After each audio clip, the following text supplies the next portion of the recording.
Hey everyone, welcome back to episode 4 of the Aura of Upstate podcast. Here I'm with CB, co-owner of the skate shop Seasons. How are you doing today? I'm great. How are you? I'm good. I'm very happy to be doing this podcast with you. Appreciate you having us on. So I guess I would just like to start off with talking about your shop. It's definitely a shop that catches my eye every single time I walk by it. I'm not a skater by any means, but that says a lot when I'm still enthralled by your store. So I just want to know how it came to be. Means a lot. Thank you for the kind words always. We are not here just for the skateboarders. We are here for the city of Albany and the community as a whole. Seasons was founded out of a necessity for a skate shop at the time when a shop was going under. Long story short, took a few years, sat back, thought about some things, made some moves, got a job. We put our heads together and, we got really, really lucky in finding the space on the street that we wanted and everything just coming together. And here we are almost 14 years later, still here. Yeah, it's a tribute to you guys for lasting that long, and it seems like you guys are doing very well. Could you give us a bit of backstory as to the business side of it? Do you have a background in business before starting this? I have no background in business whatsoever. Very self-learned, self-taught. What do you call it? Learning from mistakes. Thank God they weren't huge. Just learning as you go.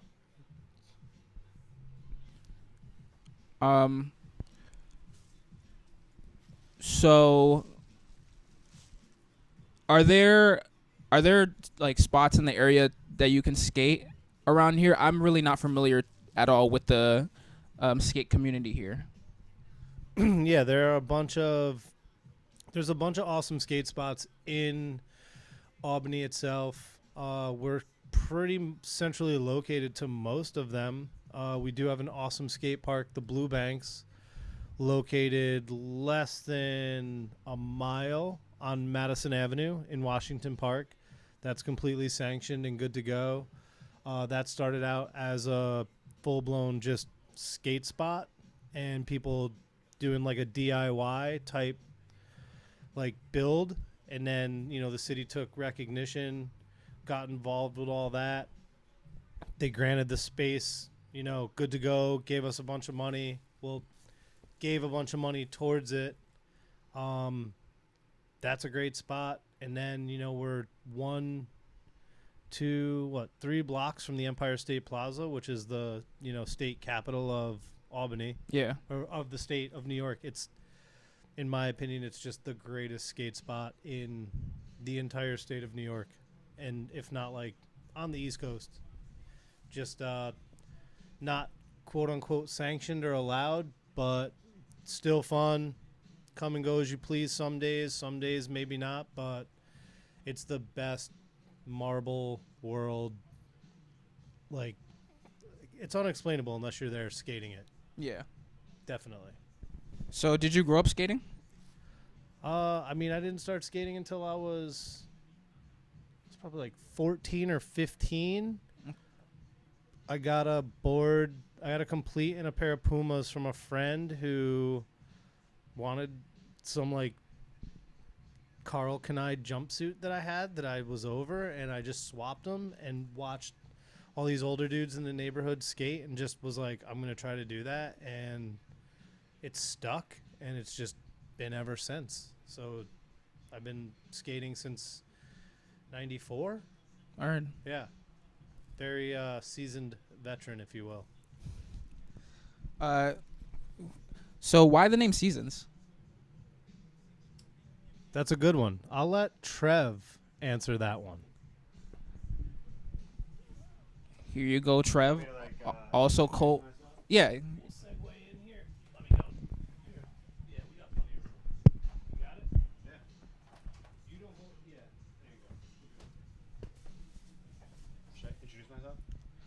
here we have Trevor, another co-owner of the shop Seasons. Yeah, I'm the other guy. Why the name? I don't know. I feel like we were just throwing around ideas, and Seasons made so much sense. I mean, where we're located, there's a lot of seasons, and it kind of puts you on a clock for the year. And through skateboarding, like everyone's feeling it right now. As soon as this time of year hits, pressure's on. Get as much in as you can. Yeah. Winters for different projects, whether it's snowboarding or doing things inside or other outlets. But there's no specific reason. It just made so much sense in talking. So when it sticks, and that's exactly what stuck. It definitely does stick. I think it's a pretty cool, unique name, and I feel like it's definitely good for marketing, especially in this area. Yeah, we never thought about it like that. It just sort of made sense. I mean, it's hard to like pick a name for a business, but we tried not to sweat it too hard and just let it come, and that's what came. Yeah, that was gonna be like my next question. With skateboarding, it's not something that you necessarily can do in the wintertime when it starts snowing. So once it hits like winter time and people aren't able to skate as much, what segue does your business take? Business stays strong. I mean, people still skate all year, whether it's driving to indoor parks. We have a fantastic new indoor park here, which Albany hasn't had that in probably 10 years or more at this point. I don't even know. But Where is the indoor park? So 12 years since the last indoor park closed. But now it's on Broadway. It's called Endure. It's through NWR organization. Okay. It's not like readily available at many spots. So again, it's like a parallel within skateboarding. Certain companies want their stuff at certain places, and certain places want certain stuff. So it's like a mutual respect with a lot of the stuff that we carry. Yeah. Tying it a bit back to the community aspect, the first time I came here and actually first met you and asked you if you wanted to be a part of the project, I saw that you were just sitting down with a bunch of other guys comparing different skateboarders to NBA players. Oh, that's which right. I remember. Dwayne was in here. We were going crazy. That's right. Yeah, and I just was able to feel that sense of community, that sense of comfort that these people can have when walking into your shop. And I wondered if that's like a staple that you also wanted to bring to the shop as well in terms of... Yeah, that's honestly most of it. I feel like people might not believe me all the time, but I always kind of say like the retail is like just a part of this. It's not like a retail store necessarily. I mean, it is. There's a lot of stuff here. But it's definitely more of like a social and community hub rather than just like a retail store. You know, it's almost why it doesn't really feel like our business, so to say. It's more just like an extension of like kind of like your life and what's going on in your life and all these years and years and years embedded into skating and stuff. So like people come here for that because a lot of people have the same story. They've been doing this and consumed by it for years and decades and beyond. So yeah, people come in all the time that don't need to buy anything. You know what I mean? It's like not really like that. It's like an open door. But there is a lot of stuff to buy too. So it's kind of like I tell people the retail is like part of it. Of course. So are you originally from the area? Yeah, my mom lived in Clifton Park when I was growing up, and my dad lived downtown Albany. So, I mean, I started skating almost 30 years ago when I was like 10. And through my dad living downtown and through skating, you know, you meet people everywhere. Yeah. From everywhere, every different town, all the surrounding areas. Spent my whole life skating here for sure. Word. So what are some of your, in particular, favorite spots to skate then?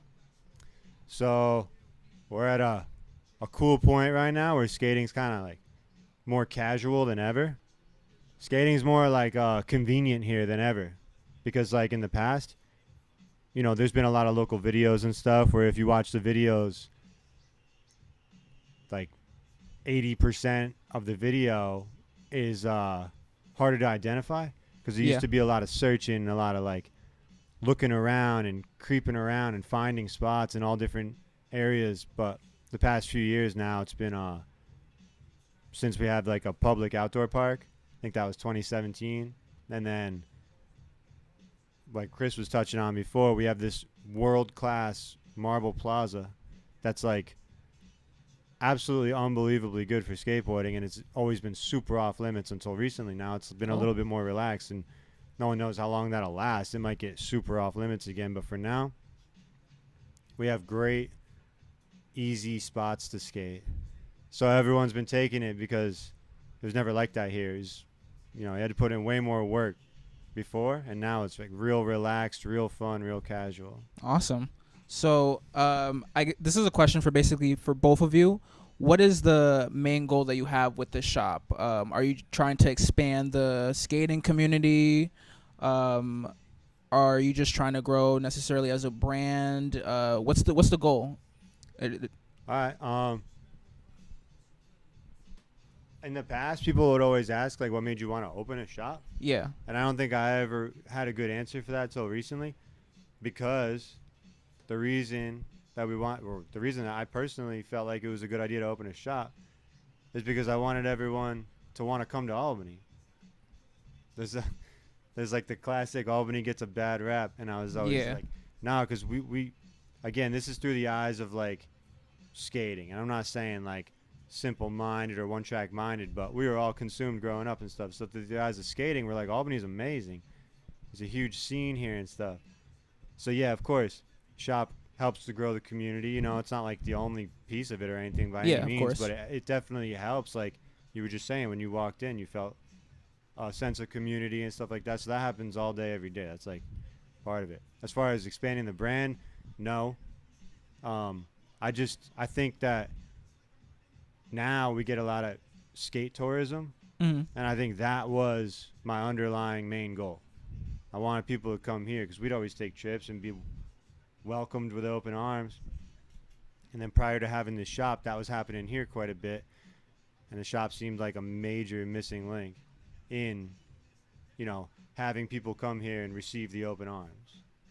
You know what I mean? Yeah. So if you had a friend who was coming to Albany for the first time ever, and they didn't know anything about Albany, and you wanted to leave a good, lasting impression on them, where would you take them for the day? We're going skating? That's up to you. Oh, jeez. I like that. That's a good question. All right, you go first. Hold on. All right. It's a question for both of you. All right. I got to I've asked it to everyone. All right. So if it's a friend, skating wise, if they're pulling up, never been to Albany, like, hey, what's up? I'm taking you straight to the plaza. Well, there you want to go there. We're going to the plaza. We're going to go there. We're going to pull up. We're going to bring a gallon of water, a 6-pack, and our boards, and we're going to hang. We're going to show you every inch of the plaza. We're going to have a nice session. You're not allowed to touch any of that 6-pack till you're done sessioning. Ooh. Then I'm going to walk you around. We're going to walk through the neighborhood that the shop's in, Center Square. I'm going to take you to the Monument, another spot in Washington Park off Henry Johnson, 1 block up from the shop. That's like one of the funnest spots in the entire city of Albany, in my opinion.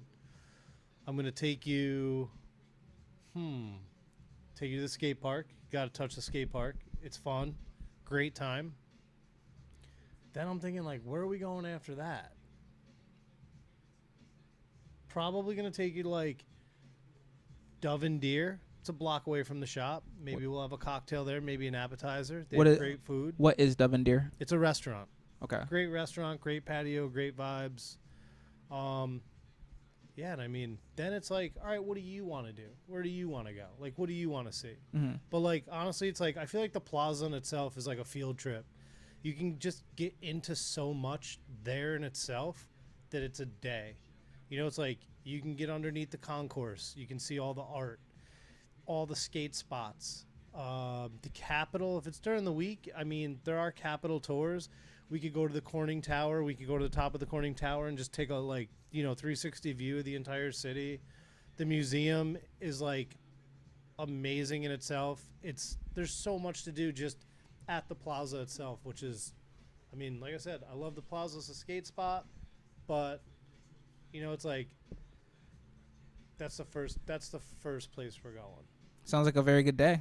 It's gonna be a fun day. I promise you. You're gonna like leave Albany like educated on like the capital of New York State. You know, where it's like, you know, I've been to Europe and people are like, "Oh, you're from New York, like New York City." Everybody just Yeah, you hear New that's York. what they always go It's to. New York City.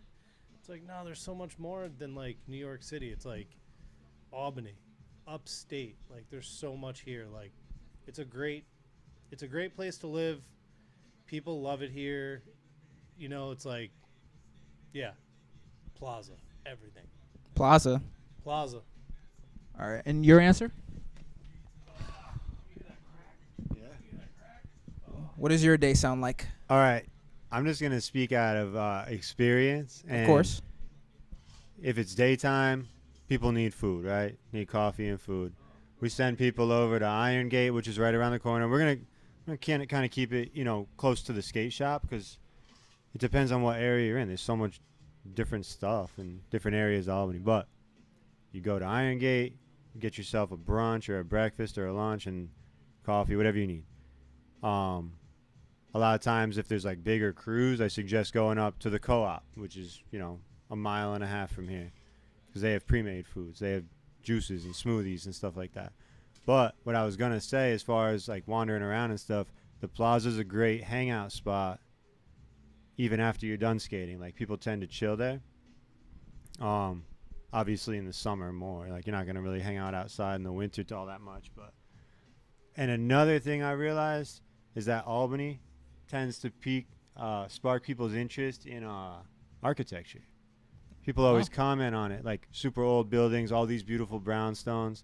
It's stuff that I personally have always taken for granted. Like, I know that they're beautiful and stuff, but I'll walk down the street looking forward, and like when you see people from out of town light up over things, it really kind of like humbles you. And you're like, oh yeah, this is all super amazing. I just see it every day, so I get a little desensitized. But I noticed that a lot. People get sparked on architecture around here for sure. So over the years, I've started recommending, like, go look at old buildings and stuff, and everyone always seems to be into that too. Like the state capitol, I'm always like, can you believe this was built without like power tools and cars? Like, Yeah. it's pretty incredible. And all these row houses are the same way. It's pretty amazing. Kind of like hard to deny that it's cool, Yeah, absolutely, absolutely. So either one of you can answer this. And what piece of advice would you give to someone who wants to start a business? Or even you could speak on the advantages of starting a business here in the capital regions versus starting it in like the big city.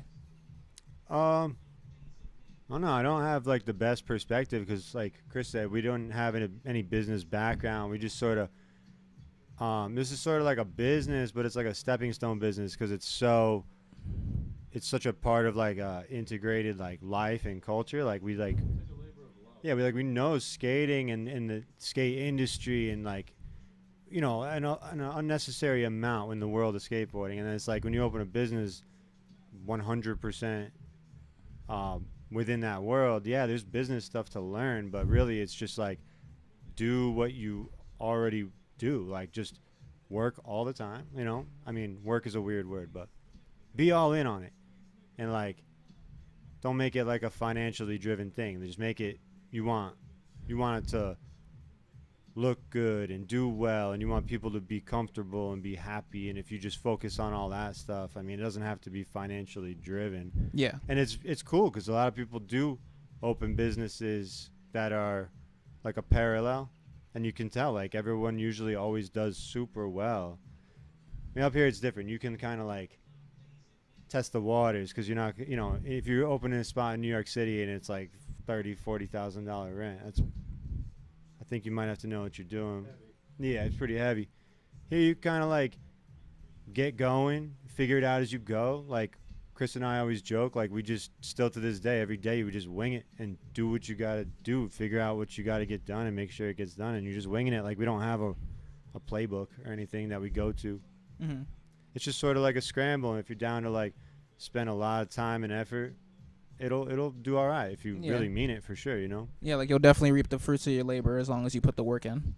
Yeah, just, I don't know, don't even think about it. Like, years will go by. You just still keep doing just like you were doing it, Yeah. That's my only advice is like, you gotta like, I think you gotta just mean it because it's very transparent if you do or don't, you know? Is there any future goals that you have in personally or professionally that you guys would like to achieve, or any milestone, not even in the sense of business, but just in the sense of maybe community that you guys would like to see at some point? I'll let you go first. I'd like to hear both your takes on this.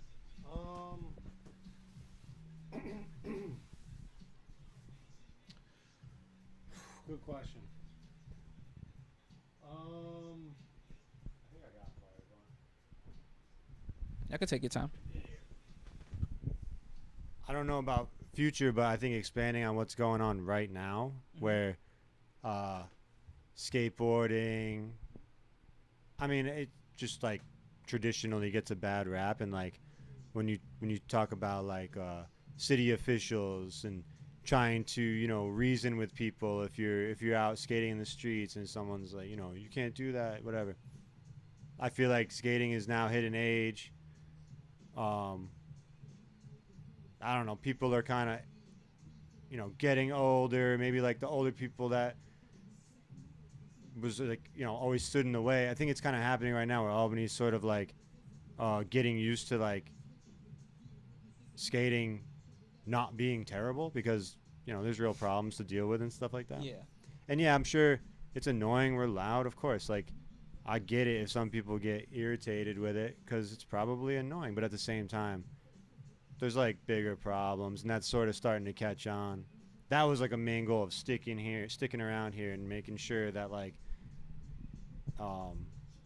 we didn't just like, okay, well, Albany's like borderline unskateable. There's no public park. There's no, like, you get kicked out everywhere. It was actually illegal to skate downtown and stuff. And I think now over all these years, again, like, I'm not saying that we did it or had really much to do with it, but we stuck around and kind of planted ourselves here long enough, and now we're starting to see things kind of take that turn. That's been the goal, and I think just to expand on that would be one of my future goals. Awesome. You know what I mean? Definitely a great goal. Yeah. CB?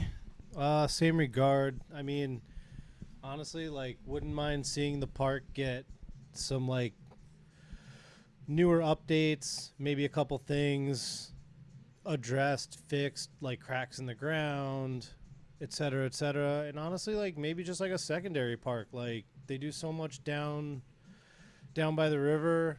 There's just so much space down there that's under the bridges. It's not used. It's like maybe we could get a little something going down there. I don't know, just like anything to help skateboarding. You know, it's like we've definitely had our hands in too many different local charities to help. I think there's like a huge homeless population issue in the city of Albany. Yeah. Anything to like help with that would definitely go a long way.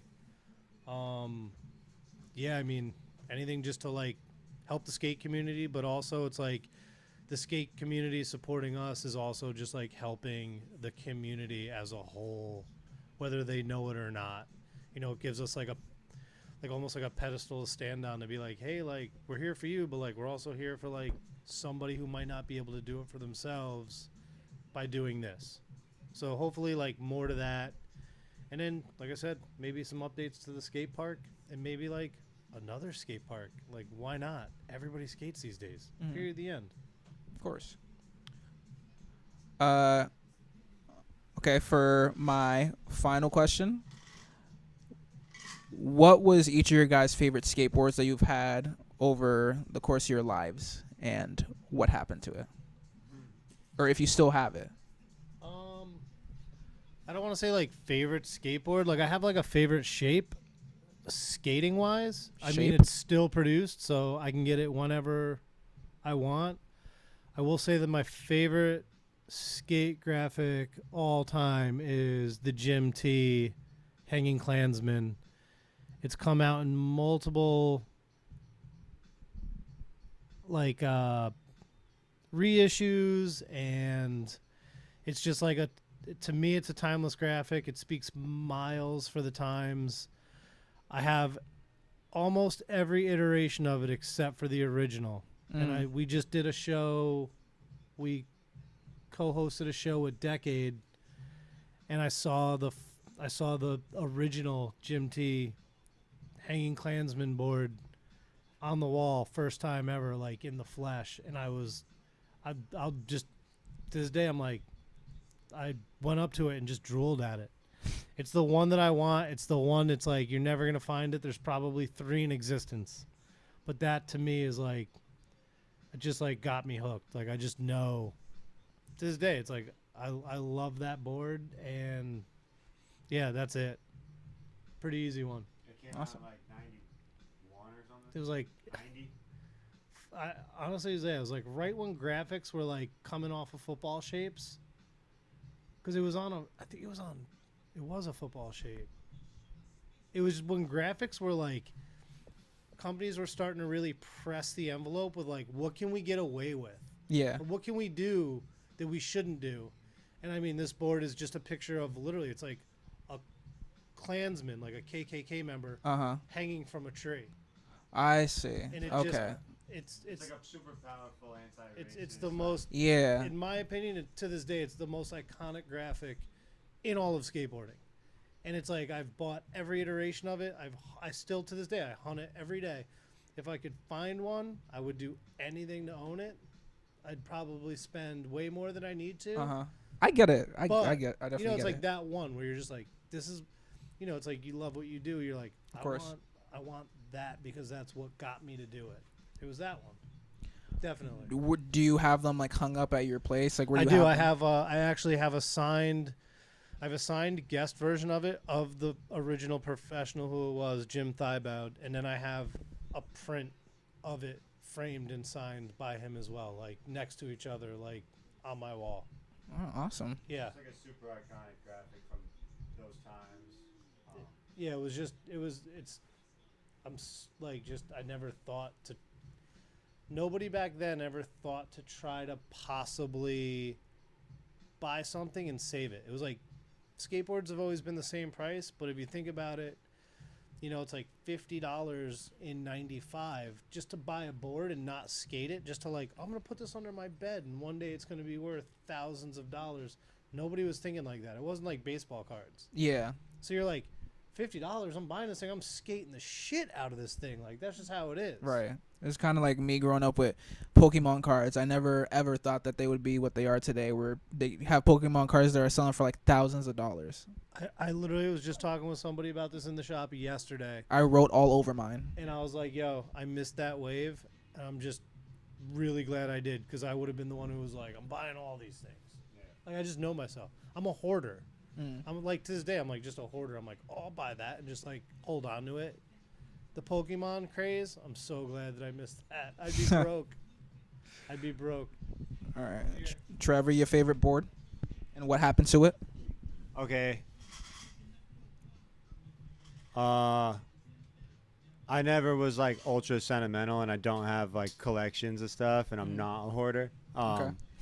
So easiest answer for me is like, if you look at all these boards on the wall, whatever, chances are if you pick one out, like there's a personal connection, be it like the owner of the company or the pro whose name is on it, or whoever, what's going on. Like that's why all these things, like, buy them specifically from people we just think deserve, not deserve, but people you're going to support. Like, so all the time, boards come out with our friends' names on them. Companies have amazing artists do series, and if I'm like skating a board that there's a personal connection to underneath, someone's name's on it or someone's company it is or the artist or anything, I'm psyched on that board at the moment. I never really hold on to them. Usually take them apart. If someone walks in and needs, people call them drop-offs, they need a used board, I give them my board every time. Or I leave it at the skate park, or I give it to someone hand to hand, outside. But yeah, I mean, I like every board I skate. I never had like oh man, I'm so mad this board is over with. It was kind of on to the next one, Cool. But I'm selective with it. I don't ride a board for no reason. Like, Yeah. again, easily half or more of these boards, you picked it off the wall and handed it to me. I'm not super picky about the size, the shape, the wheelbase, all these things. I'll be like, yeah, I'm down. And then, if it feels weird, 5 minutes later, it doesn't feel weird. It's all good. Okay. Actually, I have one more question, just to educate myself and anyone else who's listening who doesn't really know much Mhm. about skateboarding at all. Mm-hmm. Do skateboards feel different? Like, do you ride one skateboard and be like, no, this isn't for me, and ride another one and like, okay, this is perfect for me? Like, what is Yeah. the depending factor on that? I think it's pretty rare to like regret a board so much that you like give it away and get a different one. But like, Uh-huh. yeah, there's so much. It's so mental too. Like, the differences in these boards are so minuscule. It's like incredible Yeah. how picky people get. So I try to block that out of my head because it's Skateboarders are the pickiest Yeah. beings on this earth. I always try to tell people it's probably more mental than anything because one, it's probably true, and two, it usually helps people with their madness. Yeah. You know what I mean? So it's like it can't be that different. Like you just set it up. I mean, if there's a drastic difference from what you're used to or what you like, sure, I guess maybe. But I always try to just like get that out of my head and be okay with anything. Like, you know, what if this was the last board on earth? You'd absolutely love it, you know. Yeah. But here of course. sometimes there's too many options, so you get wild with the indecisiveness. So if there were like, try to tell people like, what if there was like two boards here? You know what I mean? Yeah. You'd like be like, yeah, this one. But it's not like that. There's too many options. But yes, you know, there's every single board on this wall is probably different in some way. The best part about skateboarding is like there's no wrong answer. Straight Yeah. up. There's no. I told this girl tonight. She came in to get it complete. There's no wrong answer. There's no wrong answer when it comes to skateboarding. No wrong answer. Yeah, you can't It's a preference. and can't if you do go it with a wrong. preference, just make it happen. You're gonna have fun either way. You're gonna have fun either way, no matter what. There's no wrong answer. You're going to have fun either way. We're going to cap it off right there. Thank you, CB and Trevor, for taking the time to be a part of my podcast. I really, really, truly appreciate it. And if you're in the Albany area or you're visiting Albany, please come stop by the Season Shop. You will have a great time and meet some great people. And we'll end it there. Thanks for having us.